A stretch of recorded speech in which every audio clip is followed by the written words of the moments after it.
Alors, dans mon service civique, du coup, je crée du lien entre les jeunes et la mission locale à travers des activités artistiques.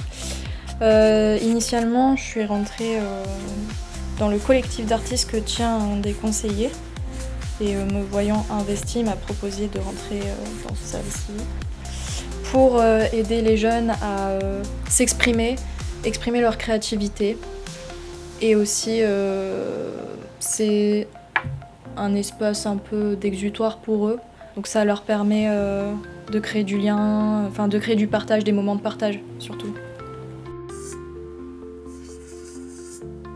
Ce qui me plaît vraiment, ce que j'ai découvert, c'est vraiment l'échange avec les jeunes. Leur permettre vraiment de pouvoir eux leur faire passer un bon moment. Et j'aurais pas cru, mais c'est vraiment ça qui me plaît le plus.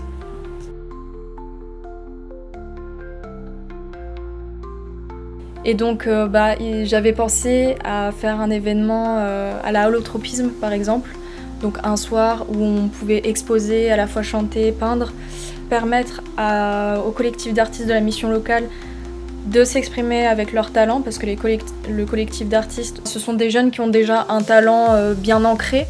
Donc ça serait de permettre de créer un événement pour qu'on puisse tous s'exprimer au travers de ça. Ça serait vraiment quelque chose qui me tiendrait à cœur de réaliser dans le futur.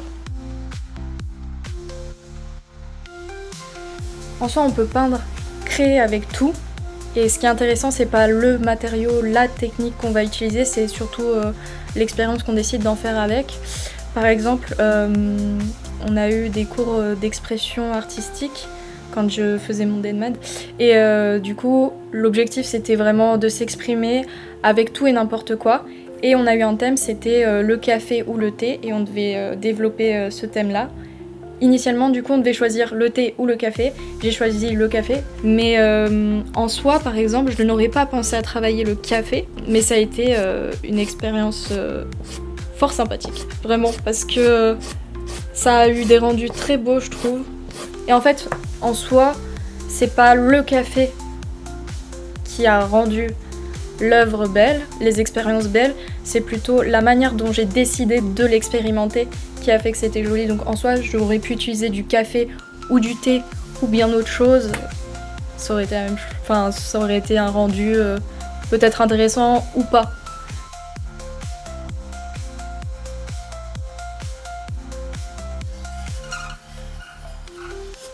En fait, j'ai plutôt réfléchi à où je voulais exposer dans le monde, donc d'un point de vue vraiment culturel, tu vois.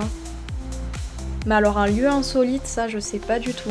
Dans le ciel, de ouf. Dans le ciel, tu sais, des trucs projetés et tout comme ça de nuit là, avec une thématique un peu stellaire, ciel, astro quoi, tu vois.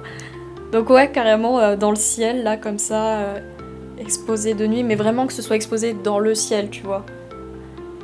Ça serait stylé.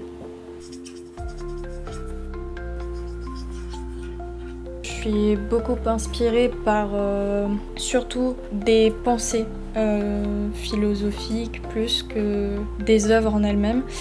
Cela dit, j'ai quand même une œuvre et une architecture qui m'ont marquée durant mes cours d'art.